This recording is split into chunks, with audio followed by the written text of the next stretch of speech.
அன்புக்குரியவர்களே, இன்னைக்கு பாஸ்கா காலத்தினுடைய 3வது ஞாயிறு.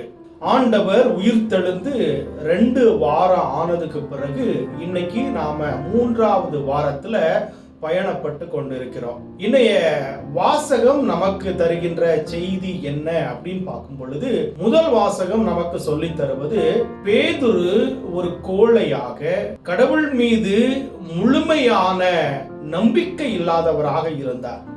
அவர் ஒரு சீடராக இருந்த பொழுதும் கூட, கடவுளோடு சேர்ந்து பயணத்தில் இருந்த பொழுதும் கூட, அந்த பேதுருவால் கடைசி வரைக்கும் இயேசுவோடு இருக்கின்ற பாக்கியம் அவருக்கு கிடைக்கவில்லை.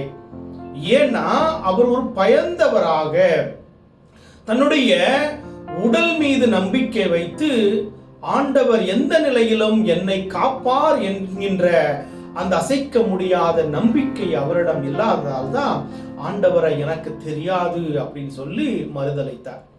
ஆனா இன்னைக்கு நாம பார்க்கிறோம், எல்லா மனிதர்களுக்கு முன்பாக ஒரு சாட்சியின் மனிதனாக, ஒரு தைரியம் உள்ள மனிதனாக மாறி மக்கள் மனநிலையில இடம் பிடிக்கக்கூடிய ஒரு சீடராக மாறி இருக்கிறார். அப்படின்னா எதனால் நடந்தது? இதனுடைய முதல் காரணம் என்ன அப்படின்னு பார்க்கும் பொழுது, கண்டிப்பாக அது உயிர்த்தெழுதல். இந்த உயிர்த்தெழுதல் சாதாரண காரியம் அல்ல. இது ஒரு சகாப்தத்தை மறுபிறப்பு எடுக்க வைத்த ஒரு செயல். இந்த உயிர்த்தெழுதல் என்பது ஒரு உயிர்ப்பின் சாட்சியாக நம்மை வாழ அழைக்கிறது. உயிர்த்தெழுதல் என்பது ஒரு சாதாரண விஷயம் அல்ல. இது இன்னைக்கு போயிட்டு நாளைக்கு வர்ற ஒரு காரியம் கிடையாது. இது ஒரு நாளில் நிகழ்ந்து ஏறிய ஒரு டிராமா கிடையாது. தந்தையாகிய கடவுள் தன்னுடைய திருமகன் இயேசு கிறிஸ்துவை இந்த உலகத்திற்கு அனுப்பி வைக்க வேண்டும். அதன் வழியாக இந்த மனித குலம் மீட்பை பெற வேண்டும் என்று பல நாட்களாக கனவு கண்டார்.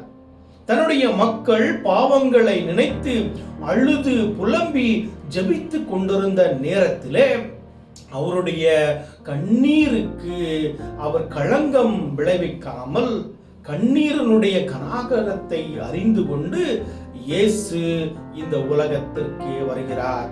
தந்தையாகிய கடவுளால் அனுப்பப்படுகின்றார். அப்போ உயிர்த்தெழுதல் என்பது அங்கே ஆண்டவருடைய பணி இருக்கிறது, அவருடைய பாடுகள் இருக்கிறது, இரத்த துளிகள் இருக்கிறது. எல்லாவற்றுக்கு மேலாக அவர் சிலுவையிலே தன்னையே முழுமையாக கையளிக்கிறார்.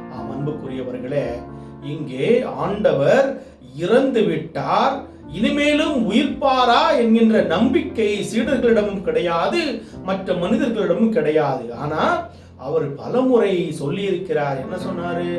நான் இறந்த பிறகு 3 நாட்கள் கழித்து நான் உயிர்த்தெழுவேன் அப்படின்னு சொன்னார். பார்த்தீங்களா?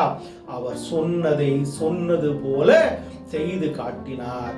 இந்த உயிர்த்தெழுதலை நம்பிய பிறகுதான் பேதுரு, இனிமேலும் நான் இந்த உலகத்தில் வாழ்ந்தேனா என் தேவனுக்காக, என் ஆண்டவருக்காக, என் இரட்சகருக்காக அப்படின்னு சொல்லி அவர் இறக்கின்ற அளவுக்கு அவர் முன்வருவதை பார்க்கிறோம்.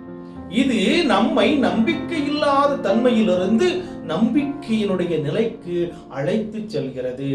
இந்த நற்செய்தியில நாம் பார்க்கிறோம், எமாவுஸ் பயணத்தை பற்றி பேசுகிறது. எமாவுஸ் பயணம்னா என்ன? இயேசு இறந்து விட்டார், நம்பிக்கை இல்லை, எதிர்காலம் இல்லை அப்படின்னு ஒரு நிலையில இருக்கின்ற பொழுது, அன்புக்குரியவர்களே, நம்முடைய பழைய வாழ்வுக்கு திரும்பி போவோம்னு சொல்லி என்ன பண்றாங்க? சீடர்கள் அவருடைய தனியான ஒரு இடத்திற்கு போறாங்க, தன்னுடைய சொந்த ஊருக்கு போறாங்க. எருசலேம் நகரத்திலிருந்து அவர்களுடைய சொந்த ஊரான எமாவுஸ் என்கின்ற இடத்துக்கு போயிட்டு இருக்கிறாங்க. போற வழியில இயேசு சாதாரண மனிதனை போல அவர்களோடு பேசிக்கொண்டே போகிறார். நம்மள மாதிரி அரட்டை அடிச்சிட்டு போகல, தேவையில்லாத வார்த்தைகளை பேசிட்டு போகல. போகிற பொழுது என்ன பேசிட்டு போறாரு? அவர் திருவிவிலியத்துடைய வார்த்தைகளை எடுத்து சொல்லி, இறை வார்த்தைகளை சொல்லி சொல்லி அவர்களுக்கு விளக்கி கொண்டு போகிறார். அந்த நேரத்தில் இவங்களுக்கு இதுதான் உயிர்த்த ஆண்டவர்னு கண்டுகொள்ள முடியவில்லை. ஆனால் அவங்க சேர வேண்டிய இடம் போய் சேர்ந்த பிறகு அங்கே இயேசு உணவை அப்பத்தை எடுத்து வானோக்கி அண்ணாந்து பார்த்து இறைபுகழ் கூறி நல்ல ஒரு பிரேயர் பண்ணி அதை பிட்டு அன்பின் அடையாளமாக கொடுக்கின்ற பொழுதுதான் அன்புக்குரியவர்களே இவங்க கண்டுபிடிக்கிறாங்க இது இயேசு. பெரிய வியாழக்கிழமை இவர் நற்கருணையை ஏற்படுத்துகின்ற பொழுது செய்த அதே செயலை இந்த நாளில இவர் இங்க செய்கிறார்னு சொல்லி அவர்கள் சீடர்கள் கண்டுபிடிக்கிறாங்க. அன்புக்குரியவர்களே, அந்த நேரத்தில் இயேசு மறந்து போகிறார். இந்த உணவு அன்பின் அடையாளம், இது ஒரு உறவின் அடையாளம். ஆம் அன்புக்குரியவர்களே, இந்த அன்பின் அடையாளத்துக்குத்தான் ஆண்டவர் நம்மை இந்த ஞாயிற்றுக்கிழமையில அழைக்கிறார். எமாவுஸ் பயணத்தை போலதான் அன்புக்குரியவர்களே ஒவ்வொரு திருப்பலியிலும் நாம் பங்கெடுக்க வேண்டும். அங்கே உணவை இயேசு ஆசீர்வதித்து கொடுத்த பொழுது இவர்தான் உண்மையான இயேசு, உயிர்த்த ஆண்டவர்னு அவங்க கண்டுபிடிச்சாங்க. பாத்தீங்களா? அது போலதான் அன்புக்குரியவர்களே நாம் ஒவ்வொருவரும் இந்த நற்கருணையில் இயேசு இருக்கிறார். உயிருள்ள தெய்வமாக இருக்கின்றார், நம்மோடு உறவாடுகின்ற தெய்வமாக இருக்கின்றார். இந்த இயேசு நம்மோடு இருக்கின்ற பொழுது நம்முடைய இதயம் திறக்கப்பட வேண்டும், கண்கள் திறக்கப்பட வேண்டும், இயேசுவை நாம் கண்டுகொள்ள வேண்டும். அன்புக்குரியவர்களே, இன்னைக்கு நாம் ஆண்டவரிடம் ஜெபிப்போம். ஆண்டவரே, நாங்கள் விசுவாசம் இல்லாமல் நடந்து கொண்டிருக்கின்ற பொழுது எங்களுடைய விசுவாசத்தை மெய்ப்படுத்துவதற்காக எங்களோடு நீர் நடந்து வாரும். நம்பிக்கை இல்லாமல் நாங்கள் தளர்ந்து போய் இருக்கின்ற பொழுது, எதிர்காலம் எப்படி இருக்குமோ என்று நினைத்து நாங்கள் வாழ்கின்ற பொழுது எங்களோடு நீர் பயணப்பட்டு வாரும். அன்புக்குரியவர்களே, இன்றைய எமாவுஸ் செய்தி நமக்கு தருகின்ற அந்த ஒரு இறை வார்த்தை என்ன, வாழ்வுக்கு தேவையான ஒரு செய்தி என்னன்னு பார்க்கின்ற பொழுது, நாம கடவுளை நினைக்கிறோமோ நினைக்கலையோ, கடவுளை நாம தேடுறோமோ தேடலையோ, ஆனால் கடவுள் நம்மை தேடிக்கொண்டே வருகிறார். நம்முடைய இழப்பின் நேரத்திலே, துன்ப நேரத்திலே, நோய் நொடியின் நேரங்களிலே இயேசு நம் கூட பயணப்பட்டு வருகிறார். அதனால நாம இயேசுவை அடையாளம் கண்டுகொள்வோம். அவர்தான் நம் வாழ்வு, அவர்தான் நம் ஜீவன், அவர்தான் நமக்கு எல்லாமே.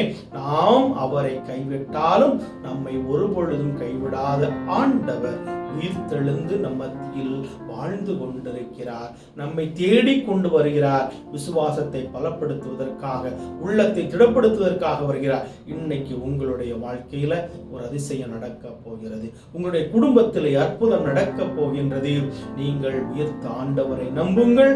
உயிர்த்த ஆண்டவர் உயிருள்ள விதத்தில் நற்கருணையில் இருக்கிறார். அதனால ஞாயிற்றுக்கிழமை திருப்பலியில கண்டிப்பாக நீங்க மிஸ் பண்ணவே கூடாது. எந்த சிரமப்பட்டாவது நீங்க கோயிலுக்கு போய் நற்கருணையை நீங்கள் உங்களுடைய உள்ளத்திலே ஏற்று ஆண்டவரிடம் ஜெபிக்கின்ற பொழுது அவர் நம்மை தன்மையப்படுத்துகிறார். நாம் கிறிஸ்துவாக மாறுகிறோம்.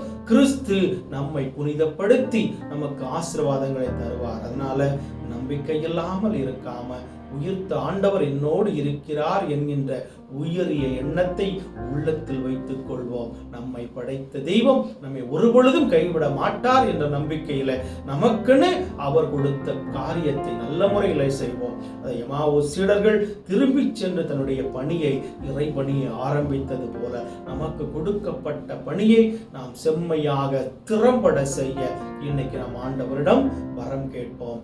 ஆண்டவர் உங்களை நிறைவாக ஆசீர்வதிப்பாராக. அன்புக்குரியவர்களே, இன்னைக்கு இந்த செய்தி உங்களுக்கு பிடித்து இருந்ததென்றால் நீங்கள் தமிழ் பைபிள் டிவி சேனலை நீங்கள் சப்ஸ்கிரைப் செய்து எங்களுக்கு நீங்கள் உதவுமாறு கேட்டுக்கொள்கிறேன். God bless you.